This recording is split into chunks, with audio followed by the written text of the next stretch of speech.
नमस्कार. आपलं शहर कोल्हापूर शहर खवय्यांचं शहर. मी आज बनवत आहे उन्हाळ्यातील शीतपेय. या टरबुजापासून एक सरबत बनवत आहे मी. असं कापून घ्यायचं आहे आणि याचे बारीक बारीक तुकडे करायचे. टरबूजचे बारीक तुकडे केलेले आहेत चिरून. आता ते आपण मिक्सरमध्ये घालतोय. त्यामध्ये साखर पण आपण घालतोय, एक 4 चमचे.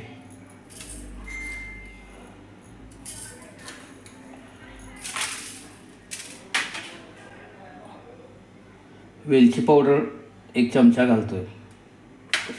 आणि सगळ्यात महत्त्वाचं म्हणजे आपण मिल्क पावडर घालायची यामध्ये.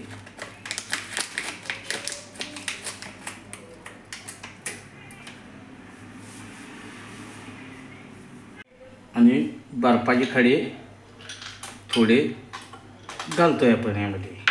मिक्सरमध्ये बारीक करायचं आहे.